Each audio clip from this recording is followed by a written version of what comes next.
All right, guys, you are in for a treat today. First off, make sure you've got your PIN card out with your name, whatnot, so our speakers know who you are.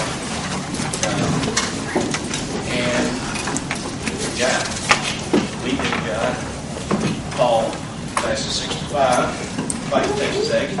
Yeah, that ought to get a better than that. This is Paul, class of 65. And they have Shinsky. And you are going to enjoy what they've got to talk about. So I'm going to turn it over to them. I'd like to make one comment before we get started, and that is if you have any questions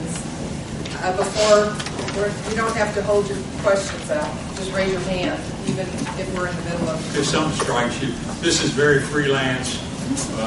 You notice our copious notes that we're reading from here. What we're doing is we're talking about life. And I'm afraid he wrote a check that I won't be able to cash. But I went to Texas A&M, graduated in 65, liberal arts. They do have a liberal arts department here in Chill. But anyway, I'm from Houston originally, born and raised. And I was in the insurance business for 10 years and as an adjuster. And then in 1975, I became a salesman. And part of the story is it took the man that owned the company 2 years to talk me into it, because sales was never on my radar when I was in college. It just wasn't. And I was from a typical lower economic class family, and if I could have been a banker or a doctor or a lawyer or a priest, my mother would have died happy right then. But instead I became a salesman there. But anyway, sales has been very good to me. It brought this lady into my life, my obviously better half. I like to say at this point that I'm living the American dream. I have everything I ever dreamed about. And it came from sales. Started in 75. Like I said, I had to be talked into it. The idea was I was going to give it 6 months to see how it worked out. And here I am, all these years later, still doing it. And now? And I was not born in Texas. I was born up in the Chicago area, born and raised there, but I got down here as quickly as I could. I got into sales. I was pretty young. I wanted to make money. And then I found out that not only was it a good way to make a lot of money, but I enjoyed it. It was fun. It was a lot of fun. And we're just here to tell you a little bit about our experience. Hopefully you'll pick something up from it. Can I get a show of hands here? Who of you are really interested in a sales career, as opposed to just maybe thinking about it? Wonderful. Good. That's good. Good. And the rest of them are just here for cheap rate points. Yeah. Well, and the business, the business I was in, I started out in sales. I was selling promotional items, logo merchandise. I called on marketing managers, advertising managers, people like that. And then there were some other people in different departments within there. But that was primarily my focus. My company was called High Profile, which I started a number of years later. After I got my experience, I started selling, making some money, started my business. Paul actually started his first. And then a few years later, I started mine. The beauty of that was I already had a clientele. I already had a following. The day I opened my doors, I had business coming in the first day. What I did was I learned on somebody else's nickel. I learned the business. I learned the industry. I was working for someone else for quite a few years and decided I could do it better. And I did.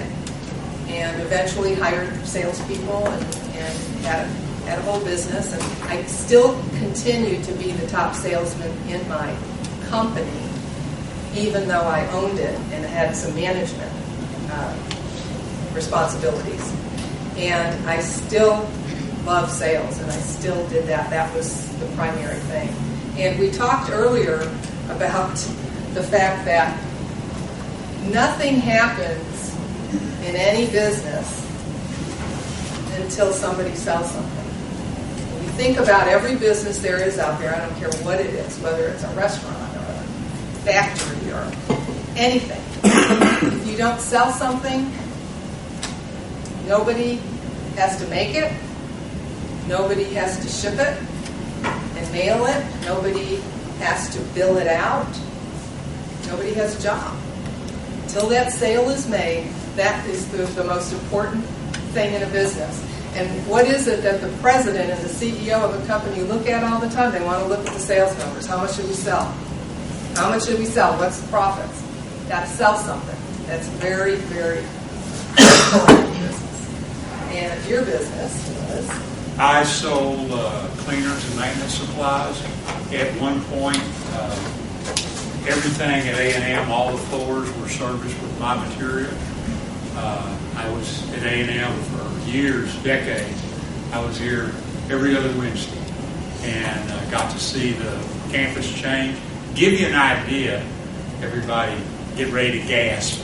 When I graduated, there was 8,000 people in school at A&M. And the cows were grazing where we're standing right now. It's amazing. This school is unbelievable. But equally unbelievable, we're here to help you in your interest in sales. And what's available here for you, these classes, there was no classes on sales in the 60s. Absolutely. What we did when we went in business, when one of the problems, we went into small businesses, very small companies. And one of the problems is if you go to work for a small company, generally speaking, and these are just general terms based on my observation, there's less and less training. In fact, the day I started, they showed me the door and said Fame and Fortune was on the other side of that door. And I had to go out there and find the people to sell to, find the methodology to sell to those people, and learn how to relate to those people. All the things that they're going to teach you right here at A&M. It just blows my mind. And that's what we're here for, to try to help you with some practical experience, what we've done. And the little companies we work for, they had problems that weren't doing things the way we thought they ought to be done. And this is true in Debra's case as well as mine. And so we said, we can do this better. And we started off on our own. One of the questions we hear in these classes a lot from folks is, how do I start my own business? And I will tell you that the best way to do it is to find somebody who's doing what you want to do, ultimately. I want to own a gentleman came up to me after the last class. He wants to have a specialty coffee shop and sell specialty coffees on the side. And what do I do? And I told him, go find somebody who is doing exactly what he wants to do eventually and learn on their nickel. Because when you go in business, what you've done is you've now, I'm assuming that you're not from rich parents and you have all the money you want to spend. So every mistake that you make in learning how to conduct your business and build your business, create your business, every mistake you make is going to cost X number of dollars. And every sale you make is going to bring in X number of dollars. And so if you make too many mistakes, the X numbers that are going out will be less than the X numbers coming in. And so you go out of business. So you want to learn as much as you can from people that are doing the job as well as it can be done. And then what you do is you figure out, and one of the pieces of advice I gave to him was, don't go into it with, when they talk to you about how they do it, don't close your mind to, well, they're doing it that way, what if we added this to it? Could it be better? And for instance, maybe selling donuts or something to go with the coffee or whatever. But the point is, you do a better job. You keep your mind open to what could be better. Our focus was on better customer relationships. And our business was a business that you never sold so much in one order that you could afford to blow that customer off forever. Kind of like most people in the real estate business, all the people in the car business. There was a time when I was buying a new Lincoln every year or every other year, and you know how many times a salesman that just sold me a Lincoln, a year-old Lincoln, called me and said, Mr. Shinsky, you traded in a car 11 and a half months ago. You traded in a new Mark 6. And so it was a year old, and I figured you're probably getting ready to go shopping for another Mark 7. And I've got some down here I think you'll really like. Why don't you drop by and take a look at it? Did I say anything that was difficult? I mean, it didn't take brain surgery to think that up. But nobody ever did that. Nobody. And I'm sure that if somebody went in the car business and treated it the same way, with the same philosophy as we treated our businesses, they'd be unbelievably successful. All their friends would be jealous of them. They wouldn't work any harder, they'd just be jealous of them. But that guy would be out sending cards. We sent cards to our customers on their birthday, on their wife's birthday, or vice versa if it was the wife who was a customer, on their anniversary. And I guess there's a funny story to tell about that. But what happened? I sent out a card. It's standard. My secretary would go through. We kept it on a computer. No surprise. And she would, at the beginning of the month, we'd start sending out the cards. A day or two before the start of the month, she'd bring me all the cards. I'd write a personal letter in them. The cards were personally handwritten. The address is on the front. A stamp, not metered, because we want to conduct this on a very personal basis. And I'd write a little note inside. And if they were real good customers, they would get a gift certificate to one of the Pappas restaurants. And if they were really good customers, their wife would get a gift certificate to Pappas restaurant. And if they were really, really good customers, on their anniversary, they'd get even larger. But anyway, and so what happens, my customer tells me the story, I come to see him, and he's all upset with me, kind of. And so he goes home, and he sits down, and his wife is serving him dinner, and says, you don't know what day this is, do you? And he goes, well, it's Thursday. And so she pulls out a birthday card from Paul. Well, at least one guy remembered my birthday. He said, the next time that comes up, you bring me the card, and I will give it to her. That's a true story. We got more comments. I mean, we reduced it to a form. We got more comments on that part of our customer relationship, what they call customer relationship management now. But anyway. Well, and for us, it was the relationship building, as Paul mentioned. That was really one of the most important things, I think, the whole reason for our success. When you sell something to someone, or try to sell something, they are not going to buy from you unless they know you well, they like you, and they trust you. They need to know you, like you, and trust you. If they don't trust you, they're not going to do business with you. You can sit there all day long, and you might have the best product in the world, but if they don't feel comfortable with you, you are probably not going to get the order. That's one of the big issues. And how do you do that? How do you get somebody to trust you?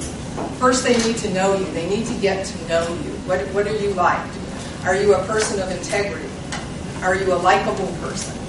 Do they like you? All of this comes into play. And when you do what you say you're going to do, every time you tell them you're going to do something, even if it's, I will call you tomorrow morning, do what you say you're going to do. They'll trust you. When you go to see these people, when you first make your first sales call on them, the first thing someone wants to do, especially if you're nervous, you might be new at it. Nobody gets nervous. Yeah, you're new at it. This is someone you've never met. What do? The first thing you do is jump right in and try to sell them your product. You want them to know how knowledgeable you are about your product. That's not good. First, they need to get to know you. You look around their office. What do you see? You see a picture, like Paul mentions very often, see a picture of a fish. Well, obviously the guy likes to fish. Bring that up. Say, I see you're a bass fisherman. They have a. Did you catch that in Lake Conroe? Yeah, you know, or if they have a picture of their kids, maybe their grandkids, whatever, ask them about it. Look around their office. People love to talk about themselves. Bring something up, let them start talking about themselves. They love to do that, and then you start asking them more questions, and pretty soon the two of you are sitting there talking, and you're not even talking business. You're just sitting there talking about fishing or hunting or race cars or whatever it is. You're just talking. And now they feel a little comfortable with you. Now they like you. Then it's time to start talking about business. And chances are, you aren't going to get the order the first time you meet them. They need to know a little bit more about you and feel a little bit more comfortable. Figure out what you do. Do what you say you're going to do, and you go back to see them again, and hopefully it's soon. Even if I talked about earlier, I had customers that I would just go drop in on. And one of the things that Paul and I always did, we were known for bringing donuts. We brought donuts every time we went to go see a customer. If I just saw them yesterday and I'm going back again today, I brought them donuts again. Every time I would go there, I bring them donuts. They loved to see me coming. They loved it. Everybody would come by and say hello to me and thank you from all the other employees in the company because they all were walking by with a donut in their hand.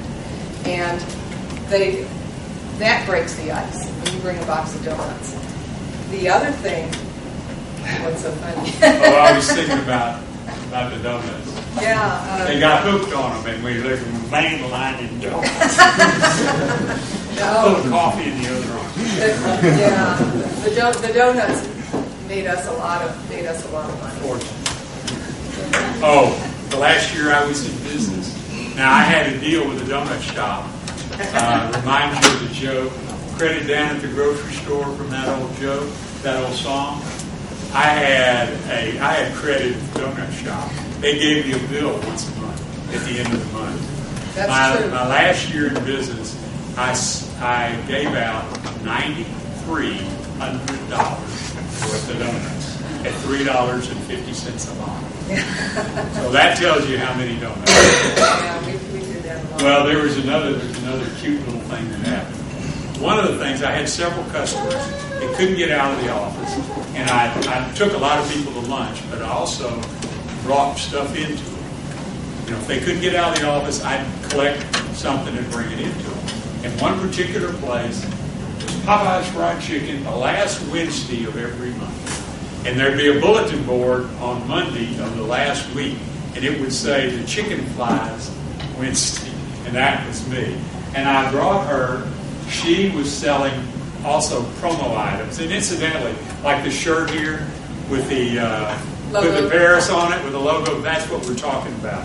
The Napa Valley shirt, you know, hats, all of that's promo items. Pens and cups. That's what Debra sold. Logos. Anyway, so Debra was selling them. Also, after a while, I brought her in, and she was selling stuff. So the chicken flew that day, and Debra helped me bring it in. And so sometime later, she's filling up our car at a service station, and the lady across the pumps is looking at her, you know. And you feel kind of, well, I better hurry this up, you know. And finally she said, I know who you are. You're Mrs. Chicken Man. So everybody's got to be famous for something. I got to be known for something. Yeah. When you're calling on your accounts, it's really important to get to know as many people as you can. Say you have a really good customer who spends a lot of money with you, you've worked on this account for months or years, whatever, you've worked on it, and all of a sudden they're gone.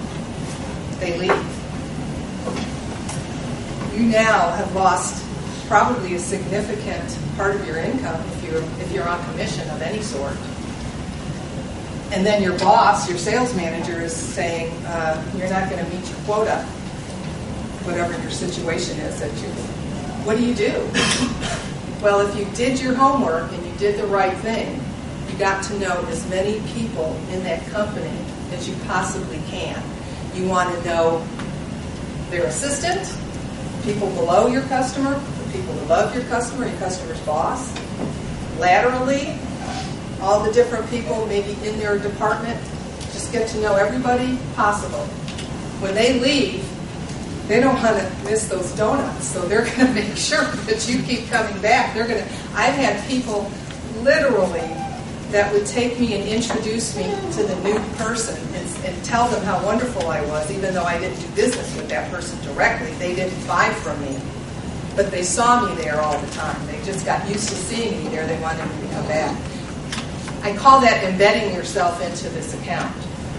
You want to be part of the family, so to speak. You want to be there. You want to be embedded in the account where everybody knows who you are. Everybody says, well, here comes Paul or here comes Debra. When that person leaves, hopefully they'll go to a new company where you'll have a bunch more business. You'll have a brand new account that you didn't have before. If you didn't do what you were supposed to do and get to know as many people as possible, you're pretty well sunk. You're in a lot of trouble. That new person who comes in is going to have other people trying to get their business. And you're just another one of them. They don't always care that you used to do that. No loyalty. Yeah. They don't know you. They don't know you. But the other people will make sure that this person gets to know you. And they will sing your praises and talk about what a great sales rep you are and what a great job you've done. Even though they don't know you very well, they're comfortable with you. So that is something to keep in mind. Always make sure you get to know as many people as you possibly can. Now, the story about that is, I know everybody's heard of, I guess, here they've heard of Anheuser-Busch. Nobody here drinks beer, right? Anyway, I started Anheuser-Busch in Houston. And what happened, I would go through the plant. I took, every Tuesday morning, I'd be at Anheuser-Busch, walking with 20 dozen donuts, and spread them all over the plant. Everybody knew me. Everybody knew what day I was going to be there.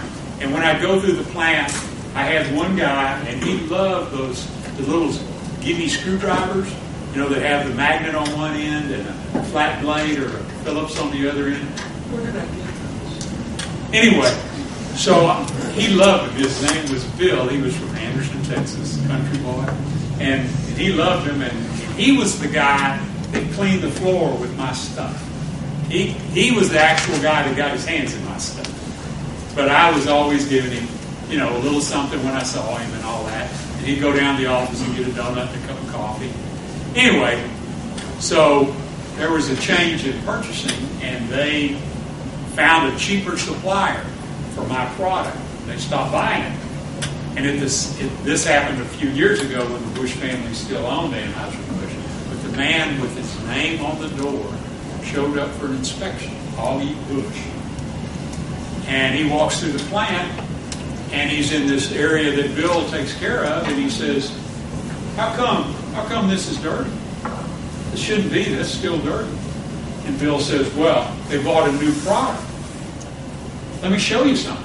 So he had squirreled away some of my product because it made his job, it did such a good job, it made his job so easy, which is what I always consider my job to be, making his job easy. Anyway, so he goes and he takes the product they're buying now and he splashes it on the wall. He splashes Paul's product on the wall next to him, talks to Augie for a minute, gets a hose, and guess what? Washes it off. This side's still dirty, and Paul's side is totally clean.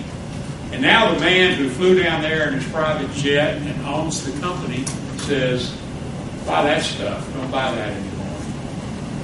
And that was all because of screwdrivers, maybe? I mean, that's the important... Donuts, that's it. But Bill was the guy, in that case, Bill was the guy that was a decision maker. Probably the least paid man on the property. Certainly talking to the highest paid man on the property when he did. But it just shows you how important it is, as Debra said, to embed yourself in the customer, in all of his organization. And that way you understand more about what's going on. You understand who's going to be next, and they understand you, and they want to keep you in there. That's the important thing. Yeah, and being persistent, because first thing you want to do when you get in there, you want to get that order. We all do. If you're in sales, You want to get the order. That's how you make money. That's how you make your boss happy. You make your quota, whatever it is you need to do. And you have to be persistent. Sometimes those people aren't ready to place the order today. You want to get it, but you're on their time schedule. And being persistent pays off when sometimes people, I think the statistics say that usually after 4 sales calls, if somebody doesn't get the business, they never go back. Not me. And there have been times when it might have been 30 or 40 sales calls, and it turned out to be a nice account. But I had one where a friend of mine worked for this company. He said, you got to get over here. I want to introduce you to the marketing manager who buys all this stuff. So he takes me in there to introduce me to her, and she's not real thrilled to see me. But I brought my donuts, so that cheered her up a little bit. And I sat down there to talk to her, and she said, before you go any further, I already have a supplier I'm very happy with. She's very loyal. Very happy with this guy, and I don't do business with anyone else. Well, okay. You know, what can I say? And I told her I appreciate that, appreciate your honesty, and if you don't mind, I'd like to stay in touch with you because sometimes things change. And she said, well, you know, that's fine. And we chatted for a few minutes. I left. Well, what I did, every couple of weeks, I swung by there. I know she wasn't going to make an appointment with me, so I didn't even try to do that. I would just drop in on her. I'd bring a box of donuts, stick my card on it, and if sometimes she would see me, most of the time she didn't. But I sent the box of donuts back. I said, please send this off to Judith. Had my card on it, and did this over and over and over again. And after months went by, I get a phone call from her. And she said, can you come see me? I said, sure. She said, my supplier had a heart attack and died. You never know what's going to happen. Things like this really do happen. She said, please come and see me. I need to order some things. She turned out to be my biggest account after 20 some odd years. I'm still doing business with her. And just because of my persistence, had I not been going back over and over and over again, would she have ever called me? Would she have remembered me? Probably not. She might have called someone else that maybe someone else came by more recently than that. The persistence is a big thing. When they see that you're there over and over, there's a little bit of trust there too. Well, they're not just trying to hit me up one time and never come back again. We talked about trust, how important the trust is. Right there, they're there all the time, coming back and forth, and sometimes finally they just go, gotta get her off my back. I'll give her an order. I'll do some business with her just to get her out of my hair. And sometimes, if you do a good job, and sometimes you'll get the second order, and then the third order, and then they start seeing you. And pretty soon it turns into a nice account. Persistence really pays off. And the other thing, too, is how much time do you put into something like this? I mean, is it worth your time to be going back and forth? If it's a little tiny account, is it really worth it? Probably not. Not to put that kind of time in. I saw the potential with this one account. I knew there was a lot of business being done there, and I wanted some of it. So I kept going back because I knew one day, no matter what happened, I was dead set on getting that business. I was very persistent. If it's a little account, don't waste your time. Because remember, the other thing is the 80-20 rule. You've all heard before. That is so true. The 80% of your headaches will come from the 20% of your customers. And the 80% of your business will come from 20% of your customers. So generally, they're not the same. Yeah. The headaches, it's funny, but it's almost like the smaller customers give you more headaches than the big customers. Yeah, that's it's amazing. So true. It's so true. And you determine, and it's a wonderful place to be when you get to the point to where that 20% causes you all these headaches. You get to the point to where, do business with them. You fire them. And that's a nice to be able to do. And you spend your time on the ones, but you can't be that choosy in the beginning. In the beginning, you get pretty desperate. You'll take any order, you know, that little bitty order. And then pretty soon, you start saying, well, wait a minute, let me see. It takes just as much time for that little $500 order as it does for that $10,000 order. Where should I be spending my time? It's pretty obvious. You learn as time goes by. That's where you want to be spending your time, is on the big fish. The little fish help you get to the big fish. So. Am I next? Yep. Oh. Well, what she said, very true, the 80-20 rule. But one of the other things I think we talked about in the last session a little bit was, what does it take to be a salesman? And I have somebody offer me the number one attribute in sales. Personal attribute. What do you think? Persistence. Persistence, very good. Because that ties in. Go ahead. Outgoing. Likability, outgoing, very good. What I was going to say. What's this one? Oh, I was going to say grit. True grit. Yes, Good one. John Wayne. It's a It good worked one. for him. But it all kind of ties together, because the most important thing, and I gave a little peek at my experience. I've been involved with hundreds of potential salespeople over the years, training them, hiring them, and the number one, there's some people that just can't do it. They're just not happy being a salesman. Ours was a cold call business where we showed up and there was an unknown door, and you had to walk through that unknown door. What's on the other side? Who knows? Maybe something really good, maybe not. And some people can't get to that point. So they're just not cut out for that type of sales. There's many types. If you're a car salesman, you're sitting in a showroom waiting for somebody to come see you. But I always felt like the more difficult the sale was, the higher it paid.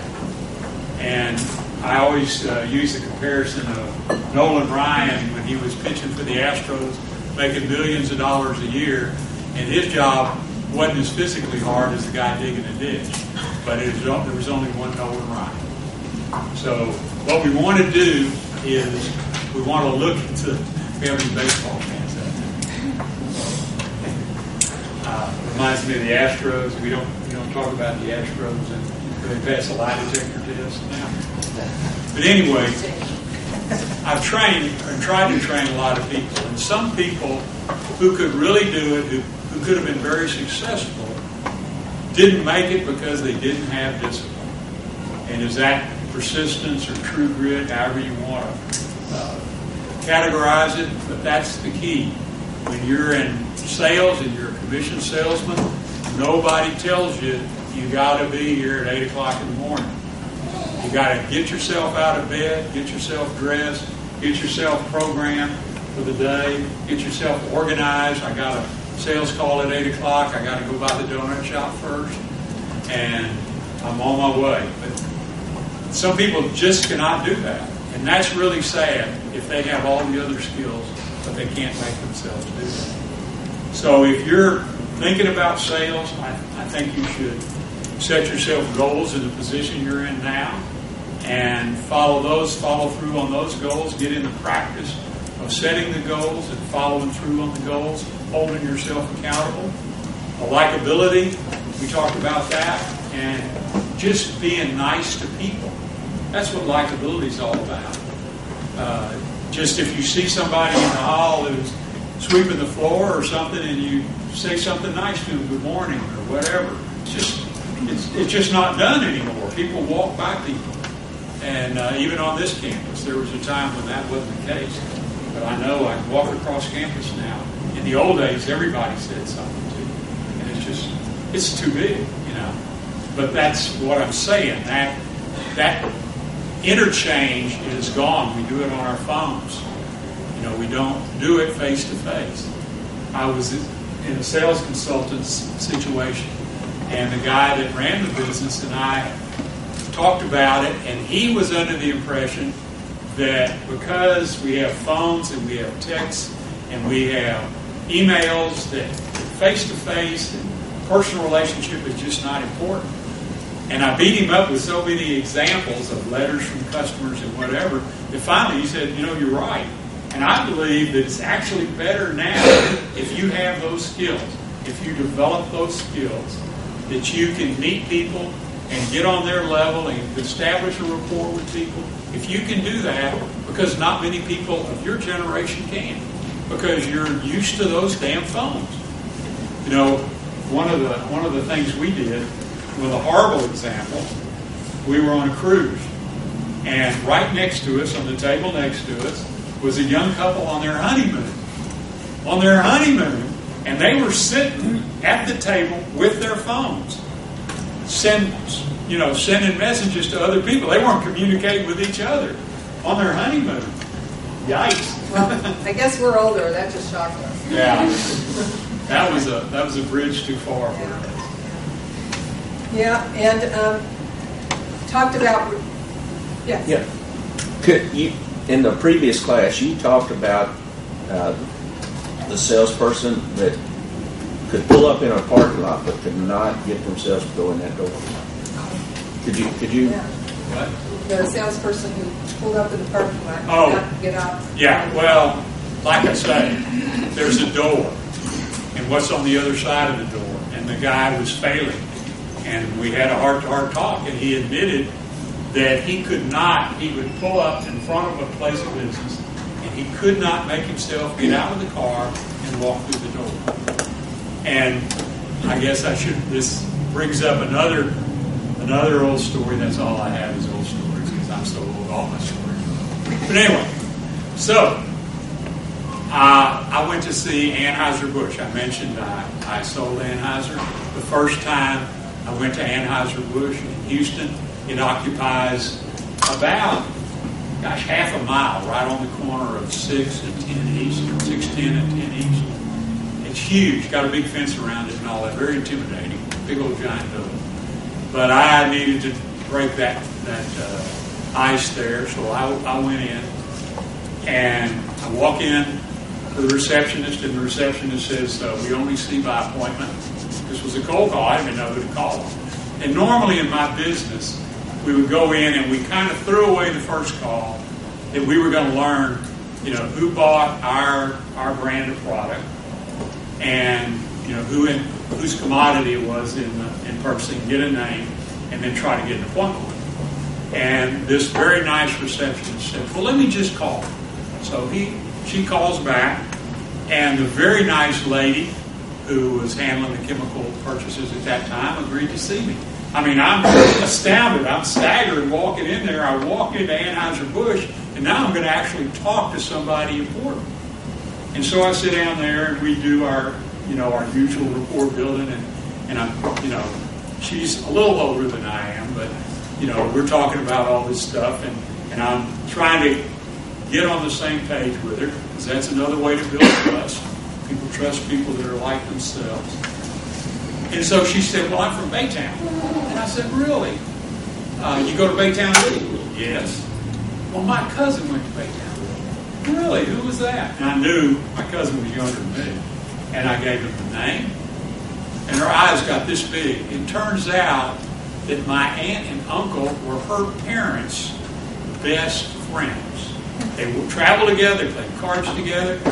And she goes to her desk and she said, I know there's something here I can buy from you. I walk out of Anheuser-Busch on a cold call with an order. And I won't go into all the reasons. It wasn't a very big order, but it was very important. Well, I'll tell you, I have a vendor's number now at Anheuser-Busch. It was the keys to the kingdom, as they say. But it was a very small order, but the point is, I was willing to put myself out there and go through that door. And I always use that in a training class, because what's beyond that door? Maybe the guy or gal you went to high school with is now, the person that makes the decision for your product in that company. You just don't know. And so many friends that I've developed over the years on cold calls that ended up, we still see today, have dinner with today. Some of them travel with today. And I learned so much from people, it's just exciting, So I guess that's the closed door policy. Don't let it stop you.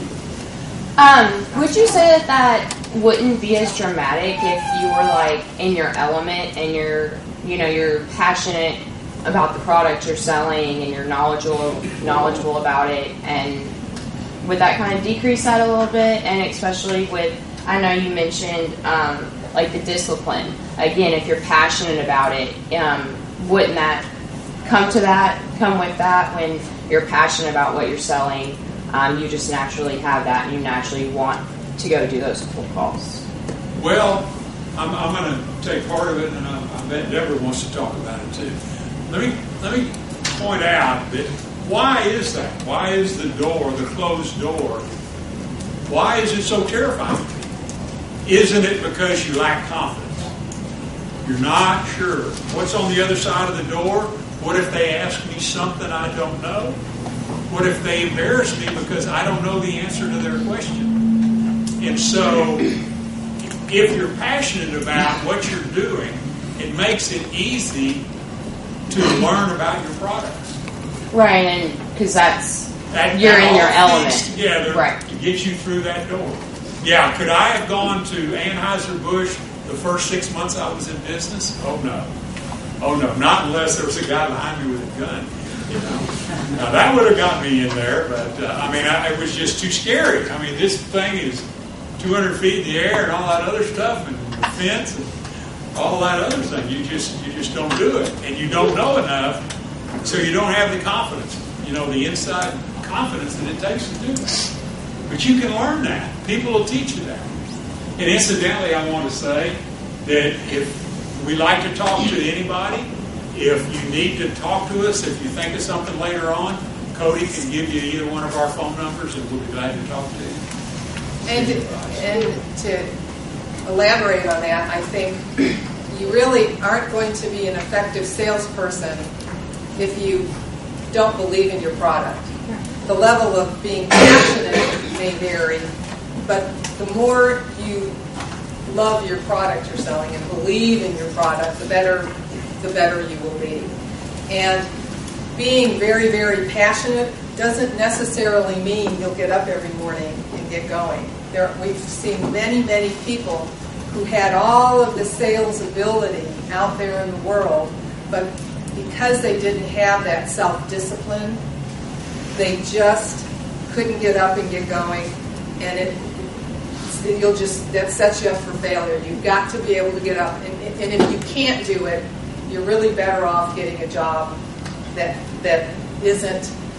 Many sales positions, especially straight commission sales positions, you don't have to go punch a clock. You don't have to be at the office every day at 8 o'clock in the morning. Your time is your own. That's the beauty of it. That's plus and a minus. I loved it because I have the self-discipline. I got myself up every morning and did the same thing every day and went out and made sales calls. Many people can't do that. And if you recognize that, there are sales positions where you do have to go to the office in the morning and you can still be very successful. Just recognize what your strengths and your shortcomings are and go from there. And that's really important. Yes. Has that ever happened to you where you got to sell something you didn't actually believe in? No, because I can't sell something if I don't believe in it. Because when you will be successful when you do the best thing for your customer. The best thing for your customer is the best thing for you. It may not appear that way at the moment when you say, I don't have that product or that service, you need to go there or I'll find it for you or whatever. But in the end, what is that? If you went to see a Chevrolet dealer and you asked for a certain thing and he said, well, we don't have that on our trucks, but I think Ford does, that'd blow you away, wouldn't it? Yeah, there's a Ford dealer over there, go see him. So it helps build a trust. That is a powerful thing to do. But if you really don't believe in your product, you won't be able to sell. I'll get to you in a second. I want to add something and explain. Never sold items, big pens, at one time big lighters, hats. Everybody sold the same thing. Everybody sold out of the same book, same catalog. Everybody, all of our competitors. And my hat's off to her. I couldn't do that. But the point is, what she was passionate about was the service she brought with what she did. It wasn't the product itself, it was the package if Debras included. Because she would go out and she would actually put the samples in their hand instead of looking at it in a book. And she had a service team that backed it up and made sure there weren't any problems. So in my situation, I had a company, Sierra Chemical, and everything I sold had a Sierra Chemical logo. Nobody else could sell Sierra Chemical. I mean, they might be identical or very similar, but the point is they were different. They were perceived as being different. How has your conversational ability and skills you learned through sales translated to other aspects of your life? In my case, I would say it's almost the other way around. That I've always been full of BS since I was a little kid. So, in fact, when I started in sales, the guy told me I was going to do real well because I liked to talk and I was full of fertilizer. Well, I think it helps in relationships because let's face it, when you're on a sales call, when you have a client that you want to take care of and make some money from, you're on your best behavior. You know how to do what's right to get what you want. You learn all that. Now, you go back into your relationships and you do the same thing. You know how to make this relationship work. You do what's best for the other person. You think of them first. It really carries over into, and it's not just your relationship. Let's say it's your in-laws. Let's say it's your neighbor, your next door neighbor. You learn how to control the relationship, so to speak. You learn how to think of them first. And when you think of someone else first, and if you guys have never read a book called How to Win Friends and Influence People, it was written by Dale Carnegie. He explains to you, this was written a long time ago, and it is so appropriate still today. When you do something good for someone else, they automatically want to return it. They want to be nice back to you. They want, you do something nice for me, and they feel almost obligated. And you do that in sales, and then you make your customer feel good. You do nice things for your customer. You treat them nice. They just run over themselves trying to do business with you. And it's the same thing in all your relationships in your whole life. You do something nice for them, they'll return the favor. I have one comment to make about saying yes. Okay.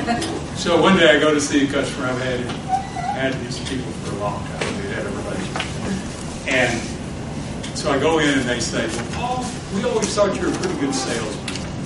But we've decided that you're the world's best salesman. And of course, then they let all the air out of my balloon. They had just met Debra at a party, and they said, anybody that could get a lady like that to marry a guy like you is the world's best. Thank you very much.